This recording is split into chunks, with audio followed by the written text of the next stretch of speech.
Okay, so I'm going to start with, I guess I'll start at the beginning and then work forwards. I was born in Urbana, Illinois, July 24th, 1961.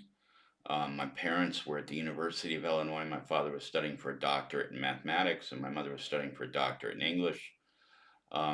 We lived there for about 18 months, and apparently my first words there were choo choo because we lived next to a railroad yard and a trailer at the time.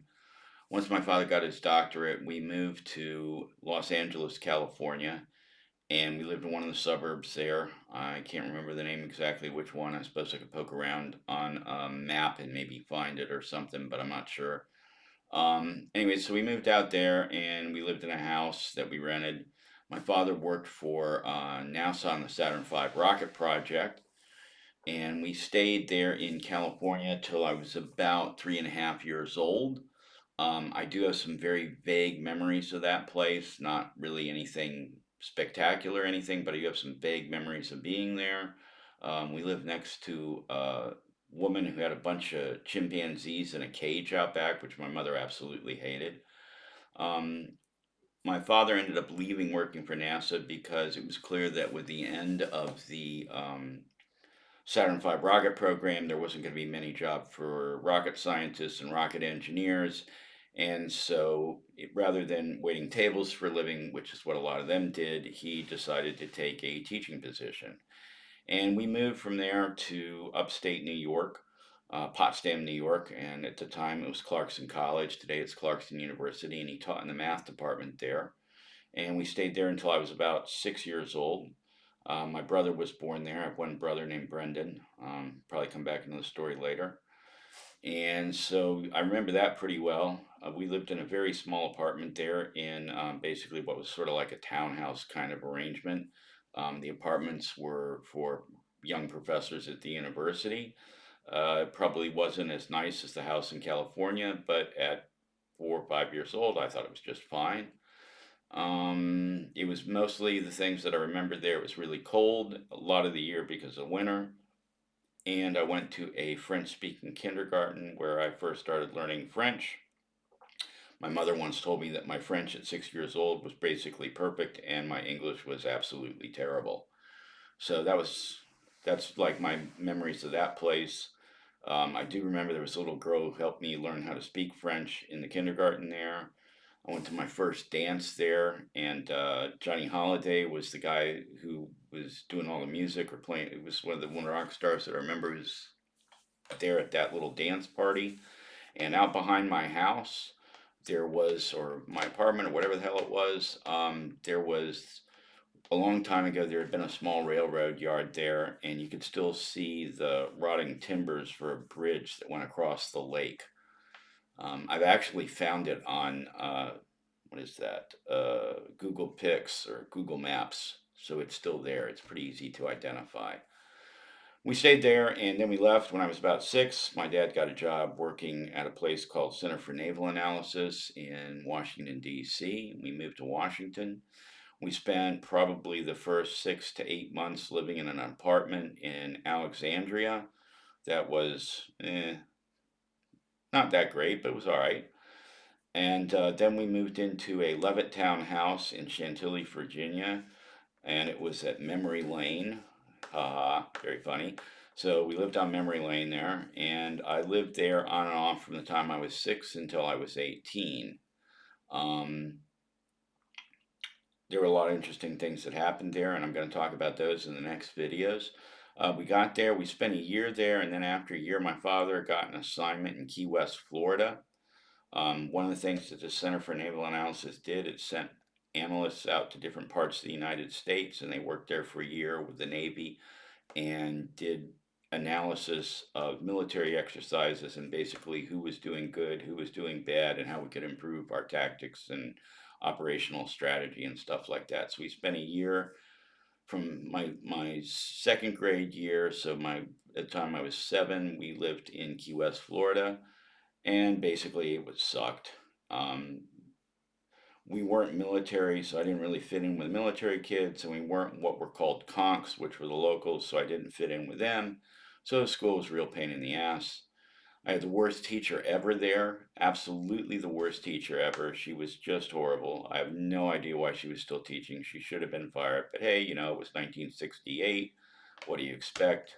You know, people didn't really have their shit together back then. So we had this really bad teacher. She kept us after school every day. Basically, she tortured us in every possible way that she could. She had a really bad attitude. She obviously did not like the children at all, and I have no idea why she was doing it except for the money. Um, yeah, my parents got into some arguments with her and the principal of the school. It was pretty backwards. So spent a year there. We came back to Washington D.C. area, Chantilly. I spent third and fourth grades out there in Chantilly, and we went to a place called Greenbrier East Elementary School, which was an okay elementary school. It was better than my experience in Key West, Florida. Um, Anything exciting happened there? Yeah, I was in the Cub Scouts there, and I was the patrol leader. So that's like a squad of like 12 or 15 kids or something.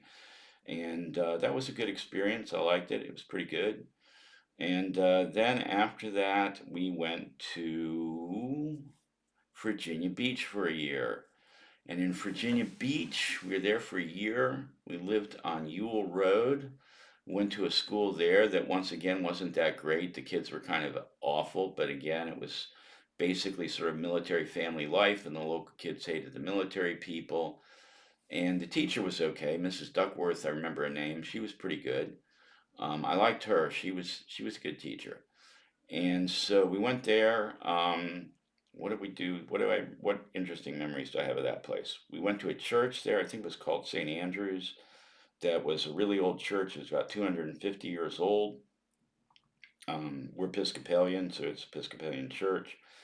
When the church was first started, you could dock a boat right outside the church, and then so people took their boats to church. But the inlet where that happened, basically it's turned into a marsh, and so you can't do that today. The other thing that I really remember about that place that was interesting was that we went out on a lot of Navy ships. Every weekend there was a Navy ship or several Navy ships that were open. So we went out and went on tours on aircraft carriers and destroyers and cruisers and submarines and all kinds of cool stuff. We did the same thing actually in Key West. We went out on submarines there because when my father was there, Key West, Florida was a submarine base. So that was its main purpose at the time. And I actually went out on one submarine. I remember when I was in Key West, we went on one submarine that was built in the early 1930s before World War II. I'm sure it's been scrapped now and it's long gone. And they used it for Navy SEAL and Special Forces operations. I remember that from when I was 6 or 7. Anyway, so Virginia Beach was more aircraft carriers, destroyers, cruisers, cargo ships, things like that. There were a few submarines there, but not many. What other interesting things happened there? I got my first hobby, which was something called wargaming, where you play games with little figures and try to beat the other guy in a simulated war. Before that, I'd played some board games. Played Jutland in 1914 and Anzio. My father had started me playing those games when I was about 7 in Key West, Florida, because, of course, he was into military operations. And so, we were being trained as kids to be military, more or less. We stayed in Virginia Beach for a year, and then we left Virginia Beach and came back to Northern Virginia.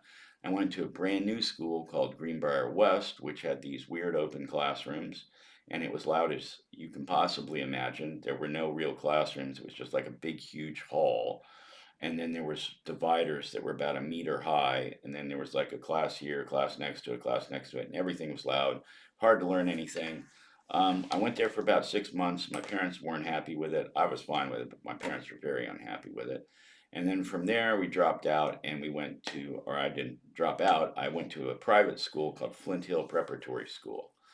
And actually, I'll tell you what, at this point, I think I'll stop here because that gets me to 12 years old, or at least 12 and a half or so, and we'll talk about Flint Hill and what happened there next.